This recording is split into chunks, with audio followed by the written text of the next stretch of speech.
దేవుని సన్నిధిలో మోకాళ్ళుండి ఉండాలి. కొన్ని పరిస్థితులలో మోకాళ్ళు వేయలేం మనం. కానీ కుటుంబంగా చేర్చబడటానికి అవకాశం ఉంది. ఉందా? ఆ కుటుంబము ఎలా ఉండాలని చెప్తున్నాడు పౌలు? వేరు వేరు లోపల ఎంత లోతుకి పాతబడి వేరు పారి స్థిరపరచబడి ఆ లోపల వేరు చుట్టుపక్కల వ్యాపించి స్థిరపడితే గాని ఆ చెట్టు ఫలించదు. అంత స్థిరమైన విధానము కింద ఉంటేనే కానీ ఫలించదు. క్రీస్తు ప్రేమను తెలుసుకోవాలి కుటుంబంగా చేరి. మీరు ఎవరైనా కుటుంబ ప్రార్థన చేస్తున్నారా? కుటుంబ ప్రార్థన చేస్తున్న వాళ్ళు ఎంతమంది? ఒక 2, 3, 4, 5. Very good. కుటుంబంతో ఆయనను సేవించాల్సిన ఈయనైతే ఇంకా నేనైతే మోకాళ్ళు వేస్తాను అంటున్నాడు. నేనైతే మోకాళ్ళు. మా నాన్నగారు 2 నుంచి ఆయన టైం ఏంటో తెలుసా? 2 నుంచి 4.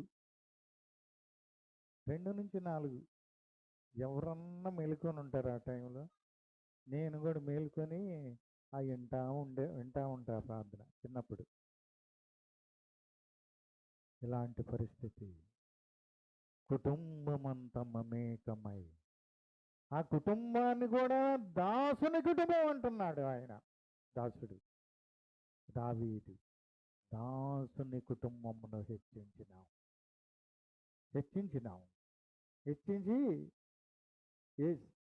శాశ్వత మహిమ కలుగునట్లును నీ దాసుడైన నా కుటుంబము నీ సన్నిధిని స్థిరపరచబడినట్లు నీవు సెలవిచ్చిన మాట.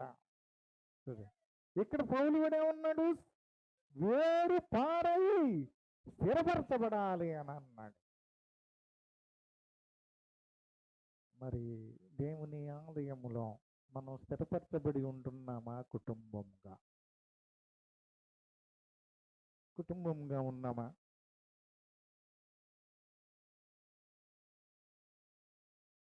ఇలాంటి పరిస్థితులలో దావీదు వ్యక్తిత్వాన్ని చూచాం. దావీదు కుటుంబాన్ని చూచాం.